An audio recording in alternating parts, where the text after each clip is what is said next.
Hello दोस्तों, कैसे हैं आप सभी। मैं केवी सर आपके अपने चैनल विद्यादीप एकेडमी में आप सभी का हार्दिक स्वागत अभिनंदन करता हूं। आज हम आपके बीच साइंस के एक टॉपिक को लेकर आए हैं। उस टॉपिक का नाम है दर्पण। ठीक है ना।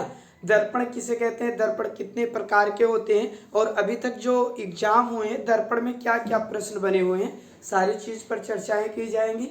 तो चलते हैं अपने टॉपिक की तरफ। चलने से पहले इतना ज़रूर कहना चाहेंगे कि वीडियो आप लास्ट तक देखिएगा, अंततः वीडियो पसंद आए तो लाइक करिएगा, नहीं आएगा तो कोई बात नहीं है। चलते हैं तो अपने टॉपिक को देखते हैं, क्योंकि देखिए जो साइंस के टॉपिक के साथ आपके साथ हम लेकर आए हैं उस टॉपिक का नाम क्या है भैया, उस टॉपिक का नाम है दर्पण। क्या नाम भैया, दर्पण। ठीक है ना। दर्पण को इंग्लिश में क्या बोलते हैं भैया, मिरर बोलते हैं। क्या बोलते हैं, मिरर बोलते हैं भैया। क्या बोलते हैं, मिरर, दर्पण को। ठीक है ना। अब देखिए वैसे तो जनरली आप जानते हैं कि दर्पण किसे कहते हैं। अगर आपसे कोई पूछे कि दर्पण क्या है तो आप बताएंगे कोई चिकना तल, कोई चिकना तल, कोई चिकना तल जिस पर कलई, कलई क्या होता है भैया, एक भाग को क्या किया जाए, जैसे आप लोगों को पता है कि दर्पण क्या होता है, पारदर्शी, उसके एक भाग को कलई कर कर उसका परावर्तक बना दिया जाए। कलई करके, कलई करके परावर्तक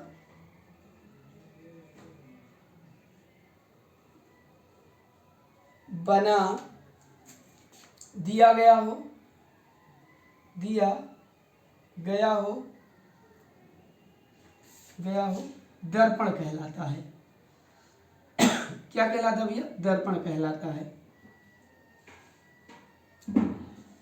फिर से देखिएगा, कोई चिकना तल, कोई चिकना तल कलई कर कर जिस पर, कोई चिकना तल जिस पर कलई करके प्रावर्तन, ठीक है ना, प्रावर्तक या प्रावर्तन, प्रावर्तन या प्रावर्तक बना दिया गया हो उसे क्या कहते हैं, दर्पण कहते हैं। देखिए दूसरी परिभाषा आप जान लीजिए। ठीक है ना।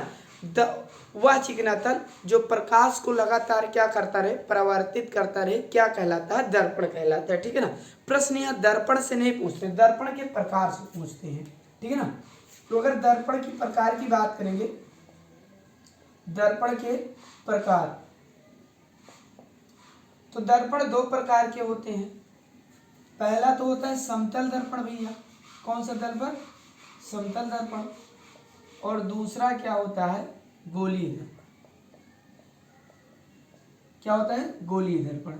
अभी जो हमारा गोलीय दर्पण है इनके दो भाग होते हैं, एक होता है अवतल दर्पण और एक होता है उत्तल दर्पण।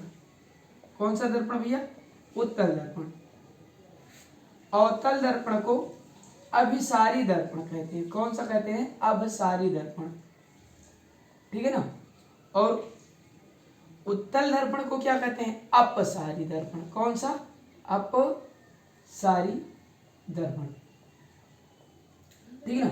फिर से देख लीजिए, हम आपको पढ़ा रहे थे कि दर्पण मिरर क्या है, तो मिरर के बारे में आप बताएंगे कोई चिकना तल जिस पर कलई कर कर एक परावर्तक पृष्ठ बना दिया गया हो उसे क्या कहते हैं, दर्पण कहते हैं। क्या कहते हैं भैया, दर्पण कहते हैं। या आप ये भी कह सकते हो कोई चिकना तल जो प्रकाश को नियमित रूप से परिवर्तित करता रहे वो क्या कहलाता है, दर्पण कहलाता है। तो अब देखिए, अब हमको जो पढ़ना है वो कौन सा दर्पण पढ़ना है, समतल दर्पण पढ़ना है। क्योंकि दर्पण के प्रकार में दो प्रकार के दर्पण होते हैं, एक गोलीय दर्पण और दूसरा कौन सा दर्पण, समतल दर्पण। तो समतल दर्पण के बारे में जान लेते हैं कि वह दर्पण, समतल दर्पण वे दर्पण जिनके परावर्तक पृष्ठ भैया क्या होते हैं, समतल दर्पण वे दर्पण जिनके परावर्तक पृष्ठ समतल होते हैं उन्हें क्या कहते हैं, समतल दर्पण कहते हैं। तो लिखेंगे ऐसा दर्पण, ऐसा दर्पण, ऐसा दर्पण जिसका परावर्तक, परावर्तक पृष्ठ समतल होता है, समतल होता है उसे समतल दर्पण कहते हैं भैया। कौन सा दर्पण कहते हैं? तो समतल दर्पण कहते हैं। कौन सा दर्पण कहते हैं भैया? समतल दर्पण कहते हैं। जैसे चेहरा देखने वाला दर्पण कैसा दर्पण है? तो आप बताएंगे कि सर जी समतल दर्पण है। कैसा दर्पण है? समतल। प्लेन मिरर क्या होता है? ऐसा दर्पण जिसका परावर्तक पृष्ठ क्या होता है भैया? समतल होता है, उसे क्या कहते हैं? समतल दर्पण कहते हैं। कौन सा दर्पण कहते हैं? समतल दर्पण कहते हैं। समतल दर्पण को देख लीजिए, ऐसे होता है, ठीक है ना। समतल दर्पण का एक भाग कलई किया होता है। मान लीजिए कोई समतल दर्पण है, इसका एक भाग हमने क्या कर दिया? कलई कर दिया। अच्छा, जो कलई किया होता भाग होता है, ये कलई किसका होता है? यहाँ देखिए, ये जो कलई होता है, ये जान लीजिए कि चांदी की एक पतली परत होती है। चांदी की पतली परत होती है और उसके ऊपर लेड ऑक्साइड का लेपन करते हैं। किसका? लेड ऑक्साइड का लेपन करते हैं। शीशे के पीछे जो होता है ना, चांदी की पतली सी परत होती है, उसके बाद लेड ऑक्साइड का लेपन कर देते हैं, तो एक भाग क्ले हो जाता है। ये परावर्तक हो गया। अब मान लीजिए ये परावर्तक पृष्ठ हो गया, यहां से प्रकाश आया हमारा, ठीक है ना। इस परावर्तक पृष्ठ से क्या हो गई? टकराया, और टकराने के बाद वापस आ गया। क्या आ गया? वापस आ गया, ठीक है ना। तो समतल दर्पण ऐसे होते हैं। और समतल दर्पण का एक भाग क्या होता है? क्ले किया होता है, दूसरा परावर्तक पृष्ठ होता है। प्रत्येक दर्पण में ही होते हैं, ऐसा नहीं है। आगे देखते हैं समतल दर्पण के बारे में कुछ और चीज जानते हैं कि समतल दर्पण पर प्रतिबिंब कैसा बनता है। समतल दर्पण की बात करते हैं तो इन पर जो प्रतिबिंब बनता है वो कैसे बनता है, इस पर देखते हैं। प्रतिबिंब, इस पर प्रतिबिंब कैसा बनेगा? सीधा और आभासी। सीधा और आभासी। आभासी प्रतिबिंब बन रहा है, मतलब काल्पनिक प्रतिबिंब है। कैसा है? काल्पनिक प्रतिबिंब है, ठीक है ना। प्रतिबिंब के लेकर हमने आपको एक वीडियो पहले से अपलोड कर चुके हैं कि वास्तविक प्रतिबिंब क्या है और आभासी। वास्तविक का मतलब हूबहू देखिए, काल्पनिक का भी मतलब, आभासी का मतलब होता है कि आपके जैसा, ठीक है ना। जिसे पर्दे पर दिखाया जा सके वो वास्तविक प्रतिबिंब, और जिसे पर्दे पर न दिखाया जा सके काल्पनिक प्रतिबिंब, ठीक है ना। प्रतिबिंब अब पूछेगा कि समतल दर्पण पर, यहां से प्रश्न बनते हैं कि समतल दर्पण पर भैया प्रतिबिंब कैसा बनता है। तो आप बताएंगे कि समतल दर्पण पर जो हमारा प्रतिबिंब बनता है कैसा होता है? आभासी और सीधा बनता है। इसका आकार कितना होता है? आकार देख लेते हैं। तो जितने बड़ा वस्तु रहेगा उसका आकार उसी के समान होगा। आकार वस्तु के समान, वस्तु के समान। जितना बड़ा वस्तु रहेगा उतना बड़ा उसका आकार बनेगा, या वस्तु के बराबर भी कह सकते हैं, या तो वस्तु के बराबर भी उसका प्रतिबिंब बनता है, ठीक है ना। आगे देखते हैं। आगे देखिए, इस दर्पण में एक खासियत और है। यदि मैं बायां हाथ उठाऊंगा इस दर्पण में तो हमको कौन सा हाथ दिखता है? दायां हाथ दिखता है। कौन सा हाथ दिखता है?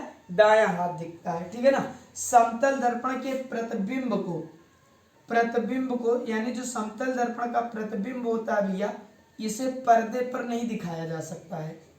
इसे पर्दे पर नहीं दिखाया जा सकता है, नहीं दिखाया, ठीक है ना, जा सकता है। समतल दर्पण के प्रतिबिंब को पर्दे पर नहीं दिखाया जा सकता है, ठीक है ना। और एक प्रश्न पूछता है भैया समतल दर्पण से कि यदि मान लीजिए समतल दर्पण से एक प्रश्न और बनता है कि वस्तु का प्रतिबिंब कितनी दूरी पर बनता है। वस्तु का प्रतिबिंब कितनी दूरी पर बनता है? कितनी दूरी पर बनता है? तो जितने सेंटीमीटर की दूरी पर वस्तु रखा होता है वस्तु का प्रतिबिंब उतने सेंटीमीटर पर बनेगा। ठीक है ना। तो यदि मान लीजिए वस्तु 10 सेंटीमीटर की दूरी पर रखा गया हुआ है, वस्तु रखा है, ठीक है ना, तो इसका प्रतिबिंब 10 सेंटीमीटर की दूरी पर ही बनेगा। इसका प्रतिबिंब कहाँ बनेगा भैया? 10 सेंटीमीटर की दूरी पर ही बनेगा। अब आपसे प्रश्न क्या पूछेगा, यहाँ पर हम प्रश्न को देखते हैं। ठीक है ना। समतल दर्पण से लेकर अभी तक 3 ही प्रश्न मात्र पूछे गए हैं। ठीक है ना। पहला प्रश्न है कि प्रतिबिंब कैसा बनता है भैया, इसका प्रतिबिंब कैसा बनता है। दूसरा है कि यदि कोई वस्तु जो है, कोई वस्तु 20 सेंटीमीटर की दूरी पर रखी है, 20 सेंटीमीटर की दूरी पर रखी है, तो उसका प्रतिबिंब कितने पर बनेगा? उसका प्रतिबिंब बनेगा कितने पर बनेगा। उसके बाद है कि इसका आकार कैसा होता है, तो वस्तु के समान इसका आकार होती है। यहीं से समतल दर्पण को लेकर आपके प्रश्न बने हैं। आपसे पूछेगा कि समतल दर्पण पर प्रतिबिंब कैसा बनता है, तो आप बताएंगे कि भैया समतल दर्पण पर प्रतिबिंब सीधा और आभासी बनता है। कितना बड़ा बनेगा आकार, जितना बड़ा वस्तु होगा उसका प्रतिबिंब उतना ही बड़ा बनेगा। ठीक है ना। कितने, अगर कोई वस्तु 10 सेंटीमीटर की दूरी पर रखा हुआ है तो उसका प्रतिबिंब 10 ही सेंटीमीटर की दूरी पर बनेगा। जितने दूरी पर कोई वस्तु रखा होगा उसका प्रतिबिंब उतने ही दूरी पर बनेगा। देखिए समतल दर्पण हमने बना दिया। हमने कहा कि ऐसा दर्पण जिसका परावर्तक पृष्ठ समतल होता है उसे क्या कहते हैं? समतल दर्पण कहते हैं। और समतल दर्पण का क्या होता है? एक भाग कलई किया हुआ होता है। कलई किसका किया जाता है? ठीक है ना, चांदी के प्रत और उस पर लेड ऑक्साइड का लेपन किया जाता है। ये भी क्वेश्चन पूछा गया है, इंपॉर्टेंट है, ये भी प्रश्न आपसे पूछे ही गए हैं। तो आई होप, आशा करते हैं कि समतल दर्पण आपको पूरा हो गया और हमने प्रयास भी किया है कि यहाँ से कोई प्रश्न आपके छूटने ना पाए। ठीक है ना। अब समतल दर्पण के बाद हम चलते हैं अगले टॉपिक पर। गोलीय दर्पण हमारा क्या है? तो गोलीय दर्पण वह दर्पण होते हैं कि जो गोलाकार होते हैं, उनको क्या कहते हैं? गोलीय दर्पण कहा जाता है भैया। ये देख लीजिए, थोड़ा सा वीडियो कट रहा था, तो अब तो नहीं कट रहा है, सेव कर देते हैं। आगे देखते हैं भैया गोलीय दर्पण क्या है। तो गोलीय दर्पण पर डिस्कस कर लेते हैं कि गोलीय दर्पण वह दर्पण होते हैं जिनका आकार गोलाकार होता है, उन्हें क्या कहा जाता है? गोलीय दर्पण कहा जाता है। वह दर्पण जिनका आकार गोलाकार होता है उन्हें क्या कहते हैं? गोलीय दर्पण कहते हैं। ठीक है ना, लिखिएगा। वह दर्पण जिनका आकार गोलाकार होता है,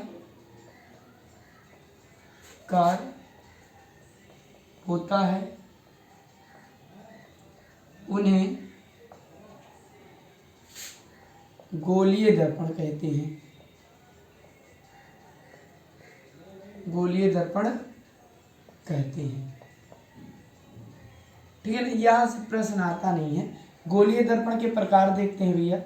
तो गोलीय दर्पण के प्रकार तो 2 प्रकार का होता है। जब किसी गोला को काटिए तो 2 भाग बनेगा।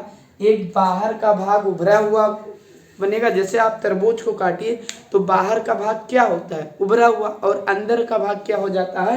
धंसा हुआ हो जाता है। तो गोलीय दर्पण 2 प्रकार के होते हैं। पहला तो होता है अवतल दर्पण। कौन सा दर्पण? अवतल दर्पण।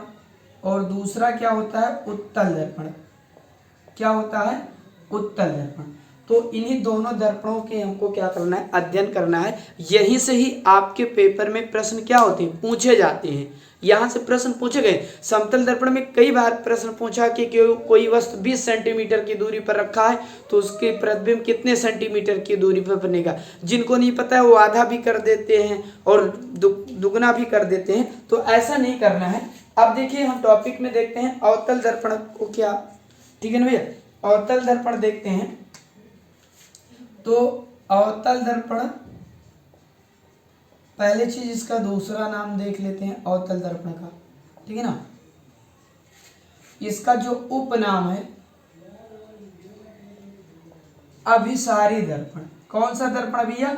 बोलते रहिए, अभिसारी दर्पण, जिससे आपको यहीं पर ही वीडियो 1 से 2 बार देखें आपको याद हो जाए। अवतल दर्पण को कौन सा लेंस कहते हैं? अभिसारी लेंस कहते हैं। अब देखिए उत्तल दर्पण का परिभाषा देख लीजिए, ऐसे बनता है। उत्तल दर्पण के जो बाहर वाला भाग होता है, उभरा हुआ भाग, ये क्या होता है? कलईदार होता है। वह दर्पण जिसकी बाहर का भाग उभरा हुआ और कलईदार होता है और अंदर का भाग धंसा हुआ तथा परावर्तक पृष्ठ होता है, ऐसे दर्पण को कौन सा दर्पण कहते हैं? कौन सा दर्पण कहते हैं? अवतल दर्पण। ठीक है ना। आप बताएंगे अवतल दर्पण का जो है उभरा हुआ भाग पालिशदार या कलई होता है और जो धंसा हुआ भाग होता है वो परावर्तक पृष्ठ होता है, प्लेन रहता है। ऐसे दर्पण को कौन सा दर्पण कहते हैं? अवतल दर्पण कहते हैं। अब अवतल दर्पण का ये आकार हो गया। देखिए जो बाहर की भाग है, ये बाहर के भाग कलई वाला भाग है, किसका? पालिशदार, या आप बोलेंगे कलई है। क्या है? कलई। किसका कलई होता है? चांदी की पतली सी परत होती है और उसके पास आप बोलेंगे लेड ऑक्साइड का लेपन होता है। किसका लेपन होता है? लेड ऑक्साइड का लेपन होता है भैया। ठीक है ना। ये पूछा गया कई बार। मान लीजिए यहाँ पर एक मुख्य अक्ष है, ठीक है ना। अब यहाँ से हमने पर प्रकाश की किरण को डाला तो प्रकाश की किरण यहाँ पर जाकर टकराई और फिर इसके बाद क्या होगी? रिफ्लेक्ट हो गई, ठीक है ना, परावर्तित हो गई। तो ये था अवतल दर्पण का परिभाषा। ठीक है ना। अवतल दर्पण का परिभाषा तो याद हो गया ना। आप बोलेंगे कि वह दर्पण जिसका बाहर का भाग उभरा हुआ और पालिशदार होता है तथा अंदर का भाग धंसा हुआ होता है, उसे क्या कहते हैं? अवतल दर्पण कहते हैं। अब बात करते हैं अवतल दर्पण के उपयोग की बात करते हैं। अवतल दर्पण का उपयोग। अवतल, देखिए डिफिनेशन पूछा नहीं जाता है, केवल उपयोग ही इसके पूछे जाएंगे।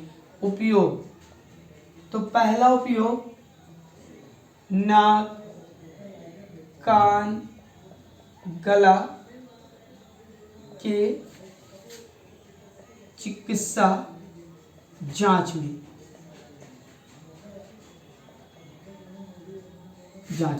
ऐसा क्यों इसका प्रयोग किया जाता है? क्योंकि हमारे कान, नाक और गले में जो अवतल दर्पण होता है ना, ये किसी अंदर के छोटे से बिंदु को हमारे आंखों के पास लाकर क्या करता है? बड़ा दिखाता है। मान लीजिए कान में कोई फुड़िया फुंसी हो गई है तो डॉक्टर जब इस दर्पण से देखता है ना, ऐसे लगाकर आंख को कान में आपके, तो वहां बड़ा सा दिखता है, ठीक है ना, उसका प्रतिबिंब। तो इसीलिए नाक, कान और गले के जांच में किसका प्रयोग किया जाता है? अवतल दर्पण का। ठीक है ना। उसके बाद अवतल दर्पण का और प्रयोग कहाँ भैया? तो गाड़ी के हेडलाइट पर है। गाड़ी के हेड लाइट में भी अवतल दर्पण का उपयोग किया जाता है। ठीक है ना। उसके बाद सोलर कुकर आता है। सोलर कुकर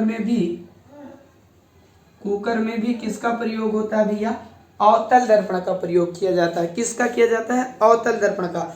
आगे आप जानते हैं जिसमें हम अपना चेहरा देखते हैं, दाढ़ी बनाने वाले दर्पण में, ठीक है ना, दाढ़ी बनाने वाले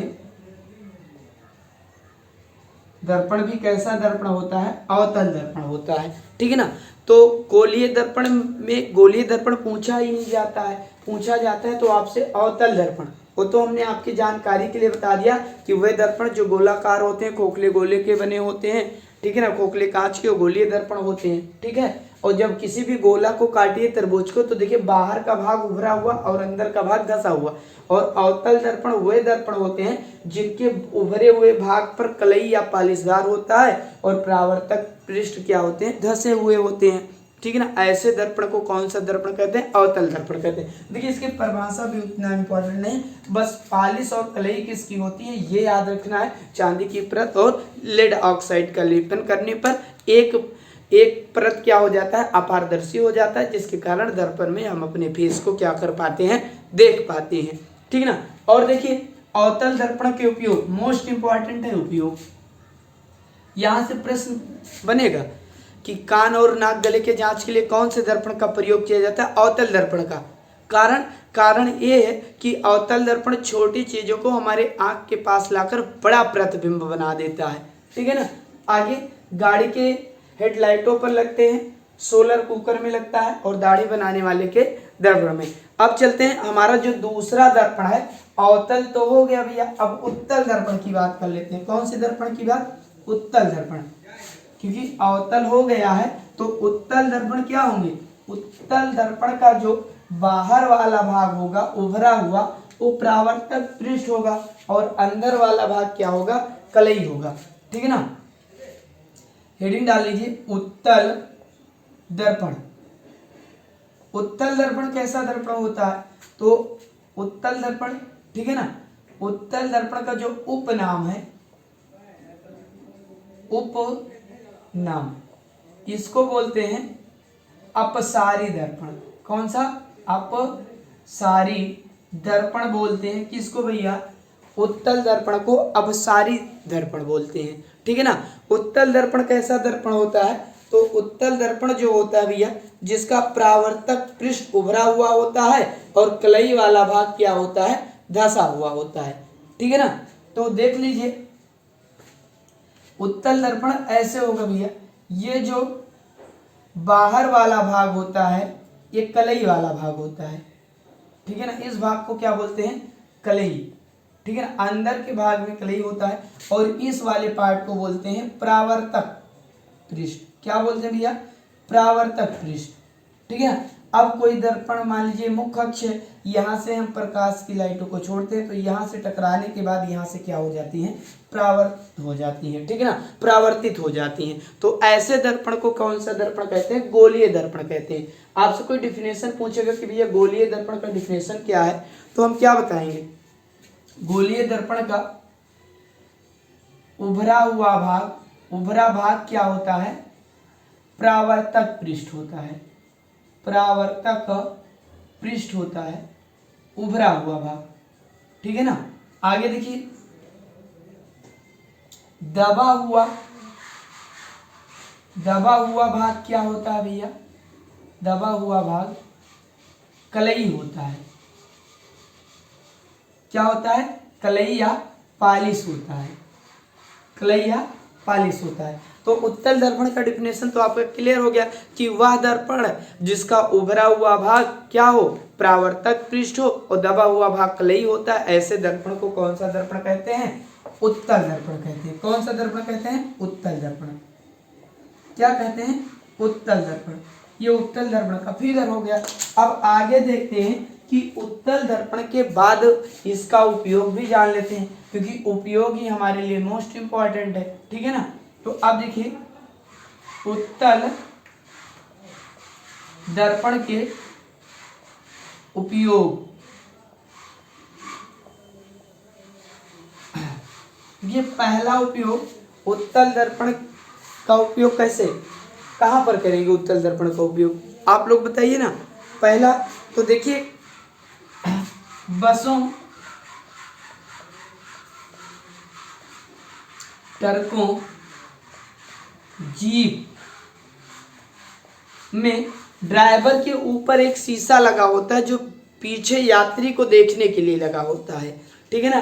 तो वहां पर जो दर्पण लगा होता है वो किसका लगा होता है भैया?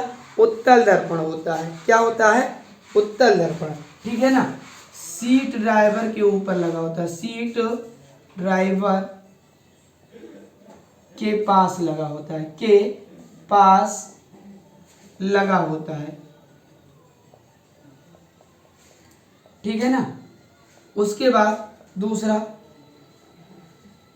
दूसरा इसका उपयोग क्या किया जाता है? जो हमारे बाजारों में, ठीक है ना, और गलियों में जो लाइट लगी होती है, जो लैंप लगे होते हैं, उनमें भी इनका ही प्रयोग किया जाता है। ठीक है ना। बाजारों और गलियों में लगे लैंपों में, गलियों में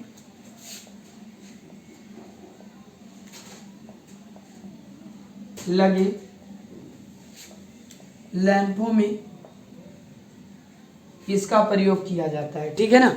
तो ये था हमारे दर्पण का पार्ट। आई होप आशा करते हैं, देखिए बहुत सारे एग्जाम्पल हैं उपयोग पे, तो उसको जब हम प्रैक्टिस करवाएंगे दर्पण से लेकर, तो जितने प्रश्न दर्पण से बन सकते हैं। इसके बाद जैसे ये क्या था, थ्योरी का पार्ट था, तो थ्योरी आपको पढ़ा दी। इसके बाद जितने भी दर्पण के एग्जाम्पल होंगे सब प्रैक्टिस सेशन में आपके साथ हम लेकर आएंगे, ठीक है ना। अगर वीडियो अच्छी लगी हो तो वीडियो को लाइक और शेयर करना ना भूलिए। एक बार फिर से रिवीजन कर लेते हैं। उत्तल दर्पण का उभरा हुआ भाग परावर्तक पृष्ठ होता है और दबा हुआ भाग कलई किया होता है। इसका उपनाम अपसारी दर्पण कहते हैं। इसका फिगर ऐसा बनेगा, जो अंदर का भाग धसा हुआ है, दबा हुआ है, कलई होता है, और बाहर का भाग क्या होता है, परावर्तक पृष्ठ होता है।